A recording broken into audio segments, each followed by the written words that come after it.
Erkeklerde ve kadınlarda eğer günün birinde cinsel aktivitelerinde bir düşüklük meydana geliyorsa testosteron eksikliği akla gelmelidir. Herkese merhaba sevgili dostlarım. Bugünkü videomda sizlerle testosteron düşüklüğünü konuşacağız.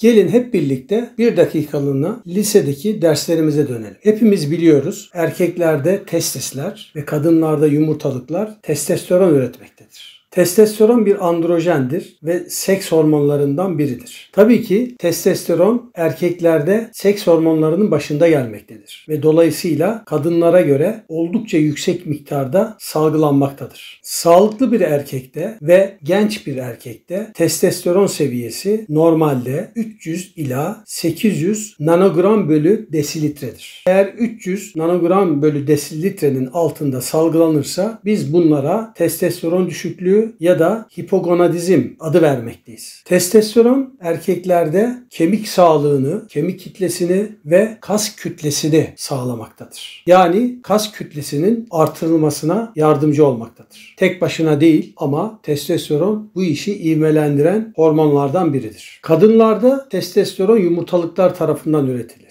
ve adet döngüsünün sağlanmasında etkisi bulunmaktadır. Aynı zamanda erkeklerde olduğu gibi kadınlarda da kemik kitlesinin ve kas kütlesinin yoğunluğunun sağlanmasına yardım eder. Kadınlarda normal testosteron düzeyi erkeklere göre oldukça düşük seviyededir. Sağlıklı bir kadında, genç bir kadında normal düzeyi 15 ila 70 nanogram bölü desilitre düzeylerindedir. Eğer 70 nanogramın üzerinde bir testosteron varsa o zaman aşırı derecede kıllanma, adet problemleri gibi bir dizi olaylar meydana gelmektedir. 15'in altında ise de testosteron düşüklüğünden bahsetmekteyiz. Erkeklerde testosteron düşüklüğü 30 yaşından sonra her yıl %1 ila 2 oranında düşmektedir. Belli bir yaşa geldikten sonra stabil hale gelir ama bu düşüklük hiçbir zaman 300 nanogramın altında olmamalıdır. Eğer 300 nanogramın altında ise o zaman ciddi testosteron düşüklüğünden bahsedebiliriz. Buna daha önce de değindim. Hipogonadizm adı veriyoruz ya da popüler deyimle andropoz demekteyiz. Testosteron yaş ile değişmekle birlikte gün içinde de değişebilmektedir. Gün içinde en yüksek olduğu dönem sabah saatleridir. Akşama doğru gittikçe testosteron düzeyi azalmaktadır. Bu nedenden dolayı eğer testosteron için kan vereceksek sabah saat 8 ila 10 arasında vermeliyiz. Çünkü en optimum düzeyi bu saatlerdedir. Peki sevgili dostlar, eğer testosteron düşüklüğü erkeklerde meydana gelirse neler olur? Hadi bunu bir gözden geçirelim. Videomun girişinde de bahsetmiştim. Cinsel aktivitelerde azalma, yani seks dürtüsünde azalma, düşük enerji, ereksiyon problemlerinde artma, yani sertleşme problemleri, kilo alma, depresyon belirtileri, saçların daha az büyümesi ve saç problemleri ve kemiklerde incelmeler. Bunlar sadece belirtilerin birkaçı. Peki kadınlarda testosteron düşüklüğü olursa neler meydana gelebilir? Birkaç örnek verelim. Yine videomun başında söylediğim gibi cinsel aktivitelerde azalma ve seks dürtüsünde azalma. Düzensiz adet döngüleri, konsantrasyonda azalma, zayıf konsantrasyon, kansızlık yani anemi, yine erkeklerde olduğu gibi azalmış kemik gücü, kemiklerde incelme ve kas kütlesinde azalma. İşte bunlar da kadınlarda meydana gelen testosteron düşüklüğü sonucunda oluşan birkaç semptom ve bulgular. Sevgili dostlar, eğer bu yukarıdaki tanımladığım bulgu ve semptomlar sizde de varsa mutlaka doktorunuzla görüşün ve bu konuları birlikte inceleyin ve testosteron testlerinizi yaptırın.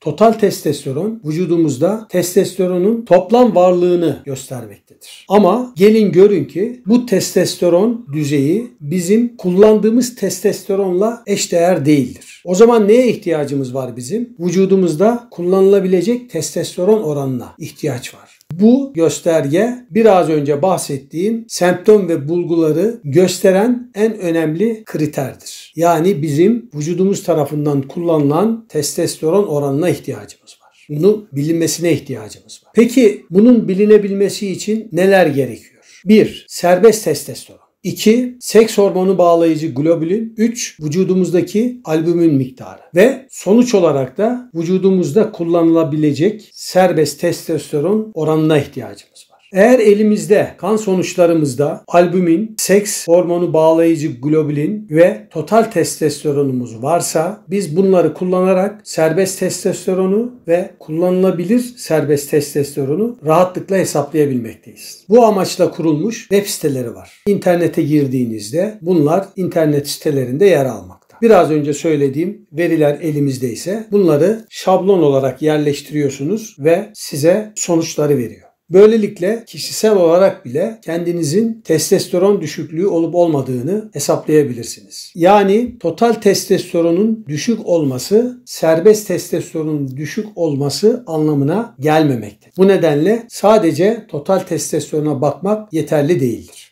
Peki testosteronumuz düşük. Bunun için ne yapmalıyız? Bunun için erkek ya da kadın olması mutlaka değişiyor. Yani cinsiyet oldukça önemli. İkincisi de ne kadar eksik olduğu önemli. Eğer çok ileri düzeyde eksikse o zaman testosteron replasman tedavilerine ihtiyaç var. Bunun için de onlarca alternatif preparatlar bulunmakta. Ancak genel olarak burada konuşacak olursak sizlere bazı tüyolar verebilirim. Yüksek yoğunluklu, aralıklı antrenmanlar ile belirli egzersiz türlerini yapmak. Çok aşırıya kaçmamak kaydıyla protein tüketimini artırmak ve özellikle bitkisel protein tüketimini artırmak ve sağlıklı yağlar tüketmek. Stres ve kortizol düzeylerini azaltmak. Çinko, D vitamini, zencefil ve palmetto gibi testosteron üretimini artırabilecek ürünler kullanmak. Zaten bunlar sağlıklı olabilmenin koşullarından biriydi. Daha önceki videolarımda defalarca bu konuları gözden geçirmiştik. Kaliteli uyku ve düzenli uykuya önem vermek. Kötü alışkanlıklardan, alkol ve uyuşturuculardan uzak durmak. Bunlar önerilerimizden sadece birkaç tanesidir. Eğer bu tanımladığım yöntemlerden total testosteron ve serbest testosteronda eksiklik varsa ve bu eksiklik ciddi düzeydeyse mutlaka testosteron replasman tedavisi yapılmalıdır. Bu tedavilerden sonra hem erkekler hem de kadınlar oldukça fayda görmektedirler. Ama şunu unutmamak lazım. Bu süreçleri mutlaka üroloji, androloji, endokrinoloji veya bir kadın doğum uzmanıyla birlikte götürmekte fayda var. Çünkü bu tedaviye başladıktan sonra dönem dönem bu tetkikleri yaptırıp kontrol ettirmelisiniz ve doz ayarlaması yapılmalıdır. Şunu da unutmayalım sevgili dostlar. Vücudumuz normal düzeyde hormonların üretimine ihtiyacı var. Her dokunun bunlara ihtiyacı var. Bunlarda düşüklük ya da fazlalık meydana geldiğinde mutlaka dokularda problemler ortaya çıkmaktadır. Hastalığa yatkınlıklar da artmaktadır. Bu nedenden dolayı testosteron düşüklüğü ya da fazlalığı oldukça önemlidir.